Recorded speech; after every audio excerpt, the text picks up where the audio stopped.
They reached the shore without incident, Prince Lander now on deck with his father. As the anchor fell, they called across to Captain Grimble of Vanguard. Grimble, always spare with his words, reported that it had been a quiet night. "Captains Blackstar and Vance," King Whitson said, "please visit the camp, and if you find all is well, send rabbits back for the supplies." "Yes, Your Majesty." "With Your Majesty's permission," Captain Vance said, "I will also exchange some rabbits who have been at the camp with those on board the ship." "As you think best, Captain Vance." Captain Vance, Joyner, Fleck, and Galt bowed, then clambered down the rope ladders. Wading into the water, they made their way to the shore, where several soldiers had established a small camp. A charcoal fire burned low, and the bucks all looked tired. The sleepy-eyed soldiers repeated the same report they had heard from Vanguard's skipper. A quiet night. Nothing to report. But Fleck noticed that one of them was looking away. "What about you, soldier?" Fleck asked. "Was it a quiet night, as they say?" The soldier looked from Captain Blackstar to the forest, then at Captain Vance. "Answer him, Shell," Captain Vance said. "I don't like to contradict anyone," he said, eyeing the lieutenant who had given the report. "It's only that He stuttered, and finally was silent. "Let's have it," Fleck said. "No matter how insignificant it seems to you, we need to know." Captain," he said, "I never heard nothing particular through the watch, just normal forest sounds that make your mind wonder. But I felt like—" He shook his head. "It felt like we were being watched all night." "Did some of you other bucks feel the same?" Captain Vance asked. Several others nodded nervously, glancing at the lieutenant in charge. Fleck frowned at Galt as Captain Vance had a quiet word with his lieutenant. "It might be nothing," Galt said. "It's easy to get spooked out here." Fleck nodded, his eyes taking in the surrounding coast and the thick forest ahead. After a few more minutes, they left the shoreline and made their way into the forest. The path was getting clearer now, and they knew their way. In a short time, they reached the camp. Soldiers came to attention as Vance and Joyner asked for reports. Burnley emerged from what was now a deep shaft and greeted Fleck and Galt. "You've made so much progress," Fleck said. "Well done." "Thanks, Fleck," Burnley said, smiling. "I won't lie, we've done well. The shaft is already quite deep, and we've prepped several spots for blast powder. We'll blow open a seam so rich we'll have enough coal for 100 winters." "That's rich, then?" Galt asked, slapping Fleck's back. "It is," Burnley said. The rest of Blackstar Company gathered around, and Fleck saw that even Massey was smiling again. "Well done, Bucks!" Fleck shouted. "The king will be delighted to hear it. Burnley, you and Massey shall report to the king in my name, and Galt and I will join in the work. A bit of digging will do us good." "I'm for that," Galt said, laying aside his jacket. "You'll need 10 rabbits from among the soldiers and the rested to carry back supplies." "Understood," Burnley said. "And I'm plenty honored, Fleck, that you'd let me give our news to the king." "And the prince," Galt said. "The prince, too? Oh, my. Not the queen, I hope," Burnley said, swabbing his dirty face with his equally filthy handkerchief. "I don't think I'd be likely enough to survive that." "No," Fleck said, smiling. "Queen Lily is not on board. It's only the king and Prince Lander." "Oh, only King Whitson Mariner, who saved us all, and Prince Lander, the heir to the throne. Sure enough, lads, never worry for me." "Relax, old friend," Fleck said, slapping Burnley's shoulder.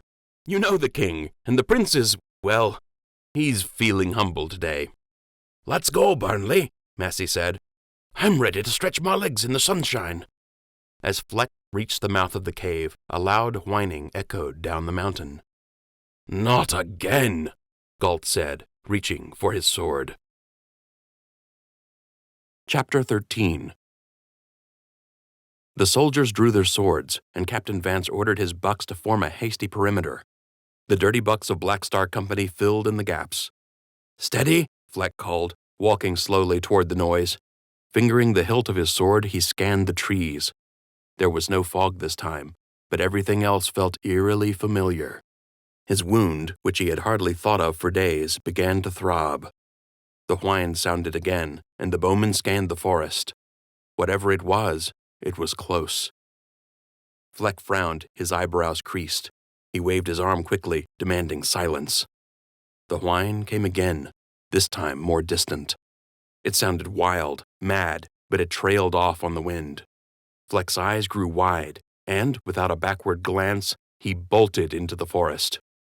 "Captain!" Vance shouted. "Captain Blackstar!" Massey was the first to break after him. Then the whole company of miners was splitting the woods on the heels of their leader. Galt came last. "Hold here!" Captain Vance shouted as some of his soldiers made to follow. "Hold!" Fleck dodged through heavy brush, branches snapping as he laid into them with wild sword strokes. Massey caught up to him and silently moved through the dense forest beside his captain. Up the mountain they climbed, through the damp and heavy trees and moss-covered ground. After a short time, Fleck stopped, calling back for the trailing bucks to be quiet. He waited, heard nothing, then resumed his wild scramble, Massey tearing in behind him. The sound came again, a shrieking whine of hysterical despair. Fleck turned toward the sound and surged through the forest, leaping fallen limbs and slicing through briars and brambles. They heard rushing water and broke into a clearing on the edge of a high waterfall, the stream below winding down toward the lake. There, on the cliff's edge, sat Gavin. He was thin, and his eyes were wild. Patches of bare skin broke the pattern of mottled fur that had once covered his body. He was shivering, mumbling to himself, and pulling on his ears. "Coming, coming, coming, coming, coming, coming, coming," he mumbled. "Terrors, terrors, terrors, terrors, coming, coming, coming," he went on and on. Fleck signaled for Massey to creep back and silenced the mad crashing of the bucks who followed behind. Massey nodded, then disappeared into the trees.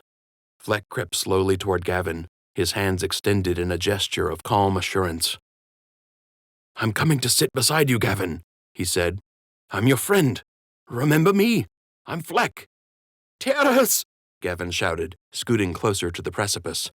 "Coming! Terrors!" He resumed the shrieking whine that so reminded Fleck of the noise they'd heard that first day at the mine site. Had there been another lost rabbit in the woods? No, it was different somehow. "Terrors and flames, ruin and rage, hatred from on high," Gavin shouted. "Coming, coming, coming, coming, coming, coming, coming, coming, coming, coming, coming, coming, coming." Fleck saw that Massey, K-Jack, and Breffin were standing at the edge of the forest, waiting for instructions. "I'm going to sit beside you, Gavin," Fleck said in a calm voice. "And you can tell me all about it." "No!" Gavin shrieked, turning toward Fleck for the first time. His wild eyes terrified Fleck, and his ranting continued, broken only by the high-pitched wailing screech he chanted again and again. "Terrors, terrors, terrors, coming, coming, coming, coming." Fleck was near enough to touch him now. Gavin's screeches trailed off into incessant mumbled repetitions of terror and coming. Fleck reached out to touch Gavin's shoulder. When he did, Gavin turned, and for a brief moment Fleck saw recognition in the young rabbit's eyes. "Captain?" In his voice there was surprise, and for the briefest moment, relief. He spoke in a flat tone. "Captain, it's the end of the world." Then the terror returned and spiraled out in mad shrieks and screams. "Coming, coming, coming, coming!" "Help me!" Fleck shouted. He grabbed Gavin and rolled him away from the cliff's edge. Massey and the others rushed in. After a struggle, they managed to restrain him, making him as comfortable as possible. They carried him back down the mountain to camp. "Coming!" he mumbled all the way. "Terror! Coming, coming, coming!" They neared the camp, calling out as they approached to let their fellows know who they were. "What's this?" Captain Vance asked as they entered the camp burying the frail, mumbling rabbit with tattered clothes and mad eyes. "Is it him?" "It's our Gavin," Massey said, stroking Gavin's head and whispering gently to him. "It's all right, my friend. We'll take care of you, and we'll bring you home safe." "Safe?" Gavin said, speaking clearly for a moment. "We are not safe." "Quiet, everyone," Fleck said, silencing the uproar in the camp. "It's all right, Gavin," he said, motioning for calm. He nodded to Massey. "Why aren't we safe, Gavin?" Massey asked. "Terror! Terror! Terror!" he began. I know, Fleck said gently. I know you're scared, but you're back with your company now. I'm here with you. Massey's here, and we'll see that you're taken care of. We'll protect you, Gavin, just as we promised. My place beside you. My blood for— There will be blood, Captain, Gavin said. Then he resumed his chant. Coming, coming, coming, coming, coming, coming. Who is coming? Fleck interrupted, his eyes darting to the tree line and up to the peaks beyond. Who is coming? Gavin's eyes, which had been alive with madness, went out like a torch dropped in water. He looked to the mountains, pointed high up, and said quietly, The monsters, Captain. The monsters. Chapter 14. Gavin faded, clinging lightly to life. He would say no more, and he drifted into a kind of sleep from which no one could rouse him for a long time. Massey stayed by his side and cared for him, while the captains met with their lieutenants. What do we make of this? Vance asked. Joyner stood alongside Captain Vance, while Galt and Fleck stood opposite, and Fleck kept an uneasy eye on Massey and Gavin. Begging your pardon, Captain Blackstar, Joyner said, but Gavin's mad. We need to get him back to Settledon and carry on the work. I don't want to abandon the mine just because of the ravings of a starving rabbit. I agree, Galt said, looking at Fleck. Fleck's eyes continued to move from Gavin to the mountain peaks, as if he was searching for the connection. We need to get Gavin back, I agree, Fleck said. He needs more help than we can give him on this side, but I fear there may be something in his warning. Remember the wild, uncanny sound we heard? What if Gavin's right? Then there are monsters here, Joyner said, smiling, but the others didn't smile. It may be exactly as Gavin has described it, Fleck said. But Fleck, what if it's nothing? Galt asked. Then we lose a little time on the mine, Fleck said. What if it's something? Then we have to protect the king, Captain Vance said. And the prince, he added. The prince, the green ember, how could I have forgotten? Yes, Fleck said. We must be extra cautious in light of the prince's presence. Agreed, Vance said, but we should not be so hasty that we— The uncanny sound returned, a screeching horror multiplied tenfold in the echoing valley between the foothills of the mountains. Fleck wondered how he could have ever mistaken Gavin's mad whine for this terrifying shriek. He looked to the heights and saw black shapes leaping from the mountains in the distance. The monsters were coming. The rabbits panicked, tripping over their gear in a desperate flight. Hold your position, Bucks! Fleck shouted. Blackstar Company formed around him. Captain Vance was screaming at his soldiers, but many had already dashed toward the path to the shore. We have to move, Fleck! Galt called, panic in his eyes. We will, Fleck shouted, signaling with his hand toward the shore. Together now, and get your weapons! Chaos threatened to engulf the rabbits, but their captains fought against it, leading their bucks toward the shore in something like an orderly manner. Burnley took the frail form of Gavin on his back, and Massey followed behind with his bow at the ready. Galt went in front, shouting back for them all to move faster. Fleck took up the rear and covered the flight alongside Captain Vance. They stormed through clusters of trees, making better time than ever along their new-made path back to shore.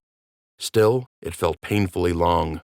When they came to a break in the trees, Fleck whirled and looked toward the heights of the distant mountains.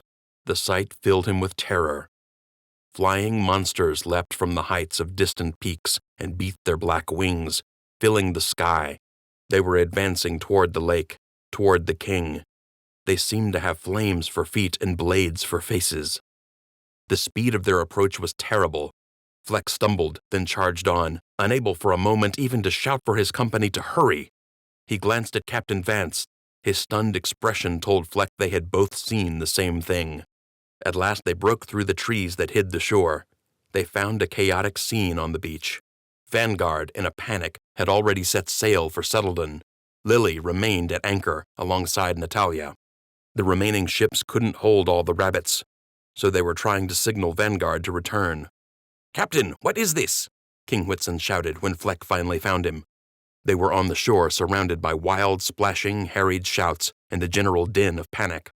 Worst of all, the distant haunting screeches could be heard over everything. Whitson had one hand on his sword, and the other clung tightly to Prince Lander's small hand. "Gavin called them monsters, Your Majesty," Fleck called above the racket. The piercing screeches rebounded off the lake and filled the air. Rabbits across the shoreline and on board the ships cowered, trembling at the sound.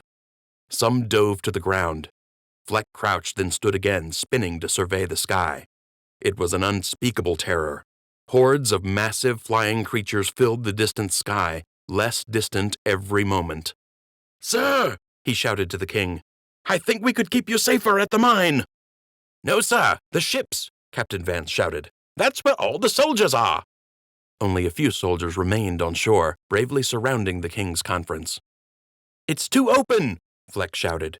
By now the Black Star miners had gotten Gavin on board Lily, and most stood nearby to help cover the king and await Fleck's orders. "We have a stiff breeze. It backed an hour ago, and it's heading the right way," King Whitson shouted, eyeing the sky, the distant shore, and the set of the ships. "We've fought at sea before, captains. I'd rather trust to what we know, the water." The king had no sooner spoken than Fleck sprang into action. "To the ships!" he shouted, motioning for his bucks to follow the king on board Lily. "Double time, and bows at the ready!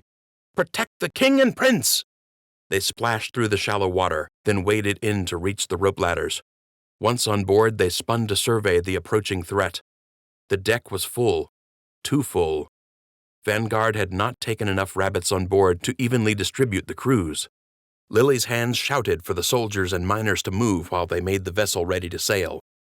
Agonizing seconds passed before they got moving, but the breeze was strong and at last they were underway. "Hoist the gray pennant!" King Whitson shouted, still holding Lander's hand. Fleck stood by the king, breathing hard. He scanned the sky, from the forest behind to Settledon ahead, his mind full of woeful estimations. As if he was reading Fleck's mind, the king shook his head. "We cannot beat them to shore. It's not possible." Fleck knew it to be true. "Still," the king said aloud, glancing at Prince Lander, "we'll get as close as we can." "Yes, sir." "All hands move port side and hug the rails," King Whitson shouted. Fleck made to move. "Not you, Captain. Stay by my side. I need to steer with both hands." The king looked at the small, furry hand that so tightly held his own, then lifted it and placed the young prince's hand in Fleck's. Fleck's big gray hand closed on it, and he bent to look the prince in the eye as King Whitson took the wheel from his first lieutenant. "I'm going to stay with you, Your Royal Highness," Fleck said, "until your father can be with you again, or until the end of this." "Is it the end of the world?" Prince Lander asked. "I don't know, but even if it is, I'll stand beside you." "What if you have to steer?" Prince Lander asked, trembling. "I'm an expert at one-handed steering," Fleck said, "and I've never lost a buck in my company." "Never?" "Never," Fleck said, glancing at Massey and Gavin. "Would you like to be in Black Star Company?" "Yes," Prince Lander said. "Do I get a star patch?" "Of course you do. I'll have one for you as soon as I can." "I can be brave," Prince Lander said. "Good. You must be brave to be a miner, or a soldier," Fleck said. "It's the rules." The prince nodded. He understood about rules. For a few moments Fleck ignored the surrounding tumult and focused his gaze on Prince Lander's face. The terrors faded for a moment, and Fleck saw in the little prince's eyes a new world awaiting. He saw rabbits thriving in a safe place, under the steady leadership of Lander, a king now, strong and wise.